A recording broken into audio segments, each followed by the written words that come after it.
When I look at our overall impressions, finding, and recommendations,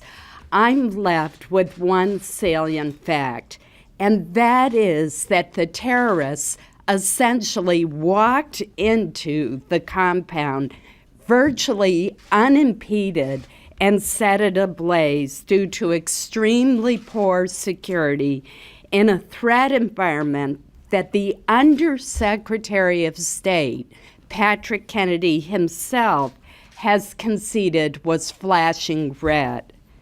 There had been numerous previous attacks, including 2 at our very compound in Benghazi, as well as other attacks aimed at Western targets. Indeed, the attack aimed at the British ambassador caused the British to pack up and leave the very next day. The fact is that Benghazi was awash with dangerous weapons and extremists, and yet the State Department either ignored or responded incompletely to repeated pleas for more security, for more assistance from those on the ground in Libya. I agree with the chairman, and this finding is reflected in our report, that while we understand the importance of a strong American presence around the world, even in very dangerous places, we have an obligation to the American personnel serving there to provide them with security and make them as safe as possible. If, as was the case in Benghazi, we are unable to provide that security, then we should temporarily withdraw our personnel until security can be beefed up. It is very troubling to me that there was an over-reliance on local guards who were either unreliable or had conflicting loyalties.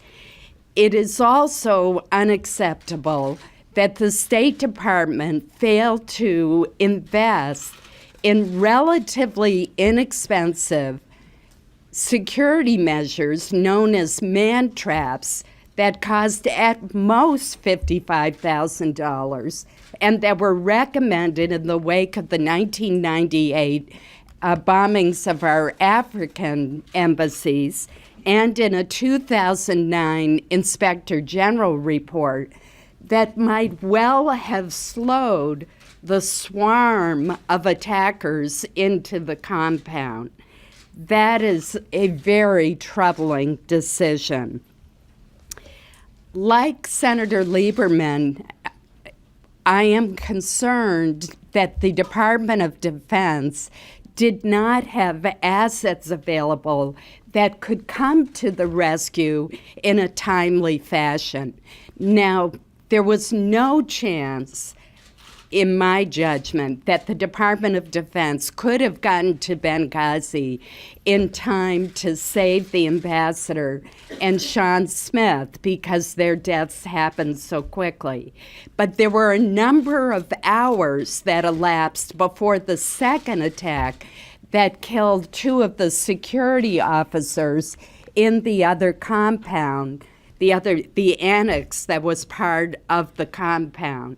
Surely we should have sufficient personnel, ships, weapons, and other assets available to be able to respond in the course of several hours, particularly to an area that we know is at increasing risk of terrorist attacks. Let me emphasize that I do not view this as the fault of the Pentagon, but rather as an indication that the Department of Defense has insufficient assets to respond to attacks of this type.